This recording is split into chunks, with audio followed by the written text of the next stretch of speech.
اور قوم فرعون کے پاس بھی ڈر سنانے والے آئے، قوم فرعون کے پاس بھی ڈر سنانے والے آئے۔ اب کون آئے قوم فرعون کے پاس؟ موسیٰ علیہ السلام۔ آپ جاتے ہیں، جا کر اللہ کی وحدانیت کا ذکر ان سے کرتے ہیں، لیکن کیونکہ فرعون والے جو تھے، جو فرعون بذات خود اور جو اس کے چاہنے والے تھے، انہوں نے ان کی باتوں کی طرف توجہ نہ دی، انہوں نے ہماری تمام نشانی کو جھٹلایا، تو ہم نے ان کو اس طرح پکڑ لیا جس طرح ایک قوی اور غالب شخص پکڑتا ہے۔ اللہ تبارک و تعالیٰ کا انداز بیان بڑی محبت والا ہے، اور اللہ کہتے ہیں کوئی ہے کہ قرآن کو سمجھے، میں نے اس کو سمجھنے کے لیے آسان کر دیا ہے۔ اب کیا کہہ رہے ہیں اللہ تبارک و تعالیٰ؟ کہیں تو اللہ تبارک و تعالیٰ یہ کہتے ہیں کہ یتیموں کو کھانا کھلاؤ، بھوکوں کو کھانا کھلاؤ، یتیموں کے سر پہ ہاتھ رکھو۔ یہ ایسے ہی ہے جیسے اللہ ہمارے درمیان میں ہی موجود ہوتے ہیں، وہ چاہتے ہیں کہ انسان کے لیے آسانی والے معاملات ہوں۔ اب اللہ کیا فرما رہے ہیں؟ اللہ کہتے ہیں میں غالب بھی ہوں اور میری پکڑ ایسے ہے جیسے کسی قوی آدمی کی پکڑ ہوتی ہے۔ اب قوی آدمی کیا ہے؟ موجودہ دور میں آپ کسی پہلوان کو لگا لیں یا کسی اس طرح کے بندے کو لگائیں کہ کسی کو پکڑ لیں، جنہوں کہتے ہیں کینچی والے لتا بان مروڑا دیتا، گردن کے اوپر اس نے اپنی ٹانگ کا یا بازو کا بل دے دیا، مضبوطی سے کسی زیر کر دینا کسی کو۔ اللہ کہتے ہیں میری پکڑ ایسی ہے کہ جس طرح ایک قوی اور غالب شخص پکڑ لیتا ہے کس کو؟ جو ظالم ہے، میرا انکار کرنے والے ہیں، کہ پھر وہ ہل نہیں سکتا، کہ میں اس کو پکڑتا ہی ایسا ہوں کہ اس کی سدھ بدھ جو ہے وہ چلی جاتی ہے، اس کی سدھ بدھ چلی جاتی ہے، اس کو اپنی ہی ڈال دیتا ہوں، اس کو اتنا میں پھنسا دیتا ہوں۔ ویسے فرعون تھا، اب کیا ہوا؟ خدائی دعویٰ کیا تھا اس نے۔ اب جب یہ اس راستے میں اس دریا کی طرف چلا تو اللہ نے کیا کہا کہ اے موسیٰ اپنے عصا سے اشارہ کرو، یہ دو حصوں میں بٹ جائے گا۔ اب وہی دریا موسیٰ علیہ السلام کے لیے ذریعہ نجات بن رہا ہے، اور وہی دریا فرعون کے لیے عبرت کا نشان بھی بن رہا ہے اور موت کا ذریعہ بن رہا ہے، موت کا سبب بھی بن رہا ہے۔ یہ اللہ کی مشیت نہیں، راستہ ایک ہی ہے۔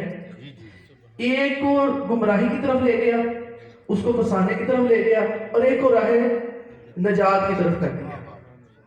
یہ اللہ تبارک و تعالیٰ کی مشیت ہے راستہ ایک ہی، لیکن ایک کے لیے نجات بنا، اس کی قوم کے لیے بھی نجات بنا، اور ایک کے لیے غرق ہونے کا نتیجہ بنا، اور ساتھ یہ بھی بنا کہ میں نے رہتی دنیا تک کے لیے اس کو عبرت کا نشان بنا دیا۔ یہ کب بات کی ہے؟ یہ سرکار سے پہلے کا معاملہ ہے فرعون کا، موسیٰ علیہ السلام، سرکار سے بھی 400-500 سال پہلے کی بات، تقریباً 2000 سال ہو گئے اس بات کو۔ اس وقت اللہ نے کہا، پھر کے بعد میں 4-5 سال کے بعد نبی کریم صلی اللہ علیہ وسلم نے ظاہر نبوت کا اعلان کیا، پھر قرآن نازل ہونا شروع ہوا 23 سال کے عرصے میں۔ جب آپ نے اعلان کیا تو اس وقت قرآن میں ذکر ہو رہا ہے نا کہ فرعون کے ساتھ میں نے یہ انجام کیا۔ تو پھر کیا ہے؟ آج بھی اس کی جو لاش ہے مصر کے میوزیم میں پڑی ہوئی ہے، جب انہوں نے ریسرچ کی اس میں دیکھا کہ اس کے نمک لگا ہوا ہے، یہ وہی لاش ہے جو موسیٰ علیہ السلام کے وقت میں تھی، جس کا قرآن میں ذکر ہے۔ اور کافی لوگ جو ڈاکٹر ریسرچ کرنے والے ہیں، لوگ مسلمان ہوئے، جو ہسٹری پڑھنے والے ہیں، اس نشانیوں کو دیکھ کر لوگ مسلمان بھی ہوئے۔ اے اہل عرب، کیا تمہارے کافر ان لوگوں سے بہتر ہیں جو تمہارے لیے پہلی کتاب میں کوئی فارغ خطی لکھ دی گئی ہے کہ یہ تمہارے جو کافر ہیں، جو موسیٰ علیہ السلام کا وقت گزرا، عیسیٰ علیہ السلام کا وقت گزرا، نوح علیہ السلام کا وقت گزرا، لوط علیہ السلام کا وقت گزرا، کیا یہ ان سے بہتر ہیں؟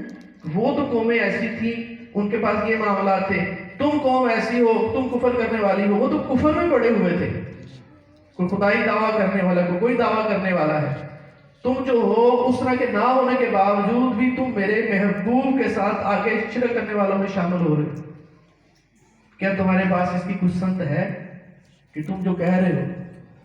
جو آئے تھے نبی کریم صلی اللہ علیہ وسلم کے ظہور کے لیے، جو نشانیاں تھی، جیسے آج ہمارے درمیان ایک سلسلہ بھی چیم گوئیاں چلتی ہیں امام زمان علیہ السلام کے، ہم کہتے ہیں کہ ان کا ظہور ہونا ہے، ہر زبان بھی اس کا ذکر ہونا ہے، دجال کی باتیں ہماری زبانوں پہ۔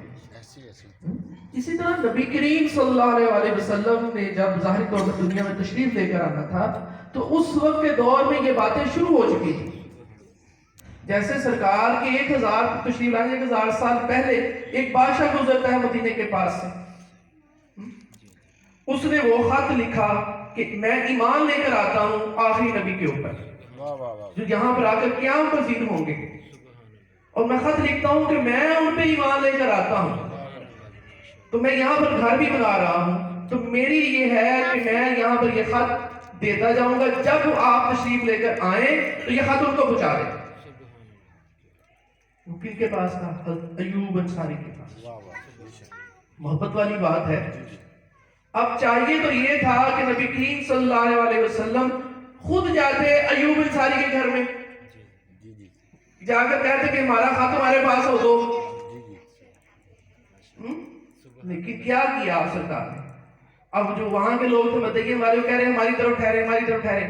آپ نبی کریم صلی اللہ علیہ وسلم نے ارشاد فرمایا کہ جہاں پر میری اونٹنی ٹھہرے گی میں اس گھر میں ٹھہروں گا۔ اب اونٹنی کو کس نے بتا دیا کہ خط جو حضرت ایوب انصاری کے گھر میں ہے؟ کس نے بتایا؟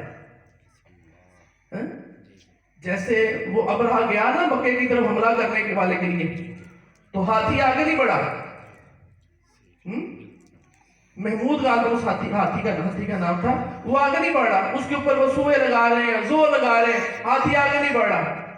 یہ اللہ کی جو مخلوق ہے یہ سب جانتی ہے کس کے کیا درجات ہیں۔ یہاں پر اونٹنی جو ہے یہ جانتی ہے کہ سرکار کا کیا مقام ہے۔ اب اونٹنی کو الہام ہو رہا ہے کہ میں نے حضرت ایوب انصاری کے گھر کے پاس ٹھہرنا جانا، تو انہی کے گھر کے پاس ٹھہری۔ یہ تو ہے نا ہم عام بات کرتے ہیں تو ہے اے نور تیرا سب گھرانہ نور کا، تو جس پہ سرکار سوار ہو جائیں اس کی آنکھیں اندر باطنی کھل جاتی ہیں، اس کے اندر کے معاملات کھل جاتے ہیں۔ جیسے نبی کریم صلی اللہ علیہ وسلم نے ایک بکری جو تھی جس کے تھن خشک ہو چکے تھے، بوڑھی ہو چکی تھی، اس کے اوپر ہاتھ پھیرا، وہ جوان بھی ہو گئی، اس کے تھنوں میں سے اتنا دودھ نکلا کہ گھر کے برتن بھر گئے۔ جب نبی کریم صلی اللہ علیہ وسلم کی ولادت ہوئی حلیمہ سعدیہ جس اونٹنی پر لینے کے لیے، تو اونٹنی جو پیچھے رہنے والی تھی سب سے آگے بڑھ گئی۔ کیا یہ معاملات جن جانوروں کے اوپر بھی، اور ایک جانور ایک اونٹ آیا نبی کریم صلی اللہ علیہ وسلم کے پاس، مالک کو چھوڑ کر سرکار کی طرف آ گیا اور آ کر قدموں میں لپٹ گیا، آپ نے ہاتھ پھیرا، اس سے گفتگو فرمائی۔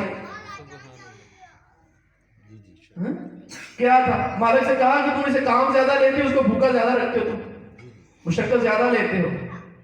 یہ جانوروں کی بولیاں سمجھنا، جانوروں کے معاملات سمجھنا، یہ سلسلے سمجھنا، یہ سرکار سب جانتے ہیں۔ بے شک سب جانتے ہیں۔ تو پھر اونٹنی وہاں پہ ٹھہری، تو مقصد کیا ہے کہ یہ سرکار سب جانتے ہیں۔ اب ایسے ہی یہ معاملات تھے سارے، دریا بھی جانتا تھا میں نے کس کو غرق کرنا ہے، کس کو بچا کے رکھنا ہے۔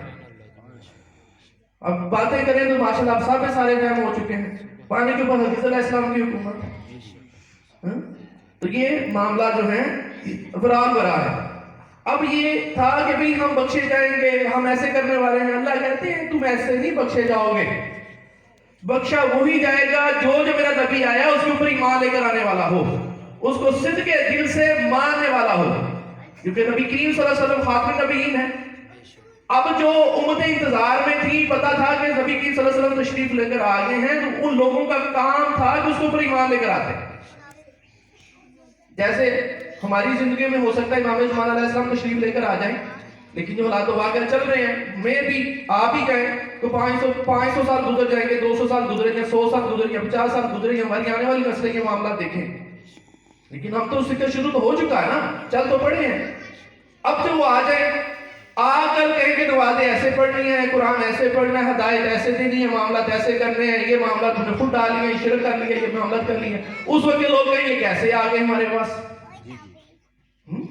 امام زمانہ سے کہیں کہ یہ کیسے، کوئی ہاتھ چھڑ کے پڑھ رہے ہیں، کوئی بن کے پڑھتا پھر، کوئی رفعی دین کر رہے ہیں، کوئی نہیں کرتا پھر، کوئی ماتم کر رہے ہیں، کوئی زنجیر نہیں کر رہے ہیں، کسی نے زلجنے کر لیا، کسی نے کچھ کر لیا، کسی نے گھراں دے وچ معاملات ایسے کر لے، کوئی شرک ڈال لیا، کسی نے بدعت ڈال لیا، کسی نے کچھ